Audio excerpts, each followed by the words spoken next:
And here is your anchorman, Jared Melson. Good morning, everyone, and welcome to Hatfield Local News. I'm Jared Melson, your anchor for this morning. Thanks for tuning in. As some of you may know, our biggest story today has to do with the firms and individuals that are protesting against the trade agreement our nation made with the islands of McCoy. We're going to send to Gina Shim in the field to explain the benefits of free trade to our viewers in order to better understand what really is going on. Hello, Island of Hatfield. I'm here to talk about the protests sweeping the island. Many people are upset about the new trade agreement, but I do not believe these people know all the benefits that trading brings about. One of the benefits is that trading will work in a comparative advantage. A comparative advantage system is useful because all the participating islands will produce their low-cost goods and then trade with others to get the rest of the goods. Our island will be able to get almost all the goods that are available, and we will use fewer resources in doing so.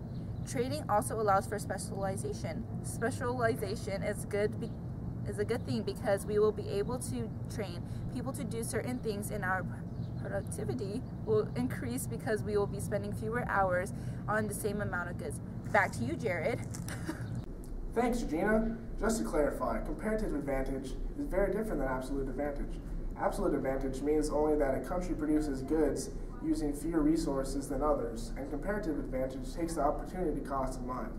Speaking of opportunity cost, let's throw it over to Beth Fretcher to talk about cost of free trade. Hey people of Hatfield, I'm going to try to ease some of the concerns that you may have by explaining some of the unfortunate costs of trading. Because the trade agreement that has been made is under a comparative advantage, we have to deal with opportunity costs. Opportunity costs are what the island is giving up because we're making something else. For instance, our trade agreement has us producing fruits and vegetables to trade. If we are busy making fruits and veggies, we will not have time or resources to produce clothes. The opportunity cost in this situation would be the clothes because that is what we're giving up to make fruits and vegetables. Another downside of trading is that, for a little while, people will lose their jobs.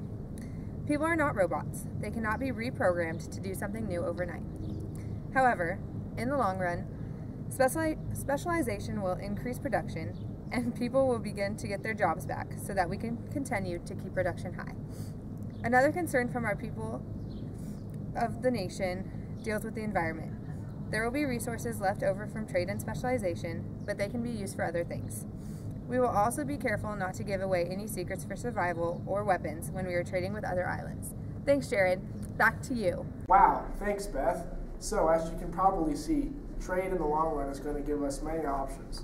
Besides, if we don't trade with others, we cannot possibly get everything we want. We don't have all the resources that are necessary to make absolutely everything.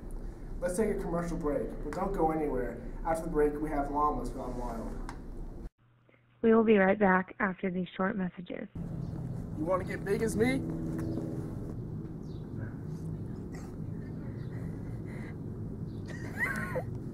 Drink Jared juice. You get big.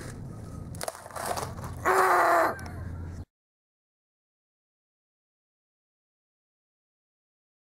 you for real? What are you doing right now? I got hurt. It's on record. Sorry. Hey people of Hatfield, I'm going to try to ease some of the concerns that you all have by explaining some of the unfortunate costs of trading. Because the trade agreement, why can't I say agreement? Why? Why can't I say agreement, Gina? It's because you're crying. It's on record. I just got you, man. All right.